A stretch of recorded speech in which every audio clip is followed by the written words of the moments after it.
মেসির বা পায়ের জাদু। ফুটবল মাঠে লিওনেল মেসি নামটা শুধু একটা নাম নয়, এটা একটা জাদু, একটা শিল্প।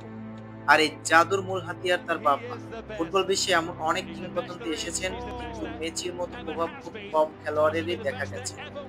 তার ড্রিবলিং, তার পাস, তার গোল সবকিছুতে বা পায়ের অসাধারণ নিয়ন্ত্রণ চোখে পড়ে। কিন্তু কেন তার বা পা এত বিশেষ?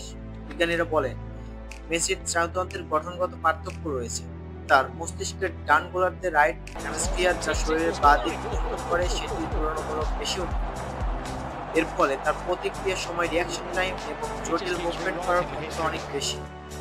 মাত্র ৫ বছর বয়স থেকে মেসি অনুশীলন শুরু করে। তার প্রশিক্ষক জানান ছোটবেলা থেকেই তিনি বাঁ পায়ে খেলতেন এবং প্রচুর অনুশীলন করতেন। দিনে অন্তত ১০ ঘন্টা অনুশীলন, যার বেশিরভাগই ছিল বাঁ পায়ের ড্রিবলিং এবং শুটিং।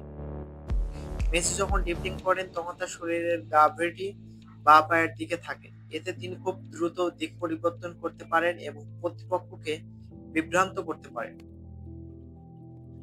তার বাঁ পায়ের এক্সটার্নাল সাইড, বাইরের দিক ব্যবহার করে দেওয়া থ্রু পাসগুলো প্রতিপক্ষের ডিফেন্সকে ভেঙে দেয়। মেসি সাধারণত গোলের দিকে বাঁকানো শটগুলো নিতে পছন্দ করেন। এই শটগুলো গোলকিপারের আটকানো খুবই কঠিন হয়ে যায়।